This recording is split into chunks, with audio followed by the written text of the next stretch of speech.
Bonjour à toutes et tous, bienvenue dans cette séquence consacrée au développement de l'alternance dans la branche de la filière de l'ingénierie de l'immobilier, de l'aménagement et de la construction. Au menu, un focus détaillé sur les enjeux, les défis, les opportunités pour les entreprises et pour les alternants de la branche, avec l'expertise, les témoignages des partenaires sociaux de la branche, avec Gilles Messier-Poche en tant que représentant des employeurs. Bonjour. Bonjour. Et Sébastien Giraud en tant que représentant des salariés. Bonjour. Bonjour. Sébastien Giraud, la branche de la filière de l'ingénierie de l'immobilier, de l'aménagement et de la construction est particulièrement mal connue. Elle offre pourtant de nombreux postes à pourvoir avec des métiers diversifiés. Quels sont ces métiers ?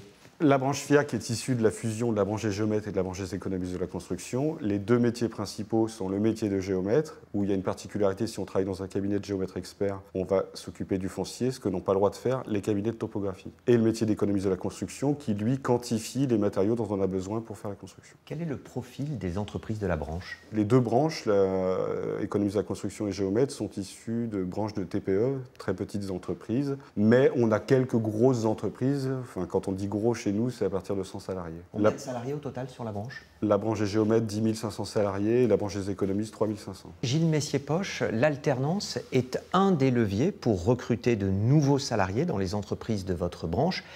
Quels sont les besoins en recrutement ? Quelle est l'ampleur de ces besoins et sur quel métier est-ce qu'ils se concentrent plus particulièrement ? On recherche à peu près 2000 à 2500 salariés, donc c'est un nombre assez important. Et les métiers les plus ciblés sont les métiers qui sont liés à ce qu'on appelle les nouvelles technologies dans notre jargon, mais en fait c'est l'application des nouvelles technologies à nos métiers. Donc de pouvoir faire par exemple de l'acquisition en 3 dimensions, de l'imagerie, des choses comme ça, qui viennent en plus de nos métiers traditionnels. Quelles sont les compétences qui sont les plus recherchées par les recruteurs ? Les recruteurs aiment bien trouver en plus donc, de la technicité, de la technologie et de la partie juridique de nos métiers, avoir un personnel qui a un savoir-être bien ancré dans la vie professionnelle, pluridisciplinaire, puisqu'on peut aussi travailler avec des architectes, des notaires, des juristes, donc avoir une capacité à rencontrer des gens et d'autres métiers et une clientèle assez large. Sébastien Giraud, quels sont les atouts d'un parcours en alternance dans une entreprise de votre branche ?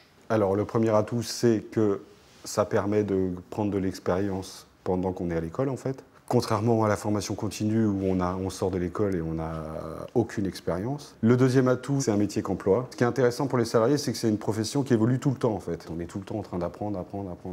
Gilles Messier-Poche, comment donner envie à de jeunes candidats de rejoindre votre secteur ? Alors nos actions principales sont de participer à des forums des métiers par exemple, de donner des cours, d'aller dans des salons spécialisés sur la formation. Un deuxième point aussi, c'est de produire des flyers, qu'on va produire justement quelques flyers pour la fin de l'année à destination des différents niveaux de formation, lycée, collège, et puis aussi au niveau un peu plus haut, c'est-à-dire au niveau BTS, pour qu'ils puissent mieux découvrir la profession. Par la suite, il y aura des vidéos pour l'année prochaine qui expliqueront un petit peu tout ça et qui seront un petit peu plus ludiques. Et la troisième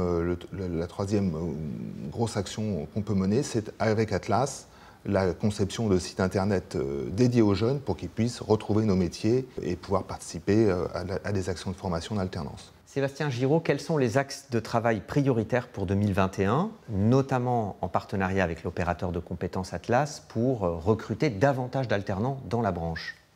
Donc, nous, on a 2 axes principaux. On a la sécurisation des parcours professionnels des salariés par le dispositif de la professionnalisation par alternance, la PROA. Donc, deuxième axe, la préparation opérationnelle à l'emploi collective pour aller chercher des publics en dehors du public habituel. Il y a aussi un enjeu d'intégration plus permanente par les établissements de formation de public apprenti, parce qu'aujourd'hui on est beaucoup sur les périodes de septembre à juin, or les besoins en recrutement c'est toute l'année. C'est notre gros problème, comme on est une petite branche, on ne peut pas créer des sessions de formation comme ça, il faudrait qu'on puisse intégrer nos salariés ou les demandeurs d'emploi dans des dispositifs qui existent déjà. L'éducation nationale serait le plus à même de le faire. Gilles Messier-Poche, de votre côté, quels vous semblent être les axes prioritaires pour 2021 pour recruter davantage d'alternants en complément de ce qui vient d'être dit ? Une bonne connaissance de tous les métiers qui peuvent être répertoriés dans notre branche, que le jeune puisse comprendre quels sont les métiers et vers lesquels il pourrait aller par sa motivation. En deuxième lieu,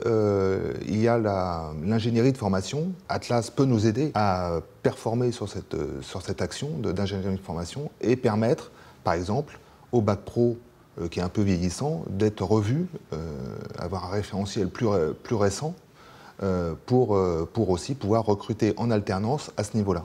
Et vous souhaitez aussi développer davantage les licences spécialisées? Exactement, les licences c'est très important pour nous parce qu'on en a très peu pour l'instant, 2 ou 3, très mal répartis sur le territoire. Et on aimerait aussi pouvoir donner ces licences, fournir ces licences aux alternants pour qu'ils puissent avoir un niveau reconnu par l'Europe, puisqu'on est dans l'idée de licence, maîtrise, doctorat.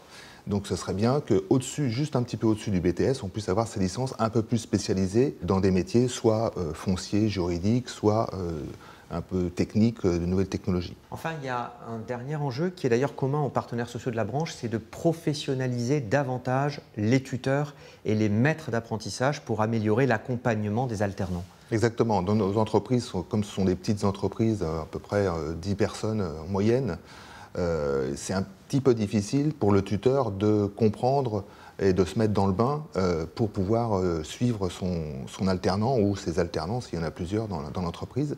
Donc ça, c'est important de pouvoir avoir une formation des tuteurs peut-être plus simple, plus découpée dans le temps. On pourrait le faire par demi-journée ou quelques heures en visio pour permettre aussi au tuteur de pouvoir faire son travail aussi en parallèle. Merci à tous les deux, merci pour toutes ces informations, merci pour vos regards croisés et à bientôt.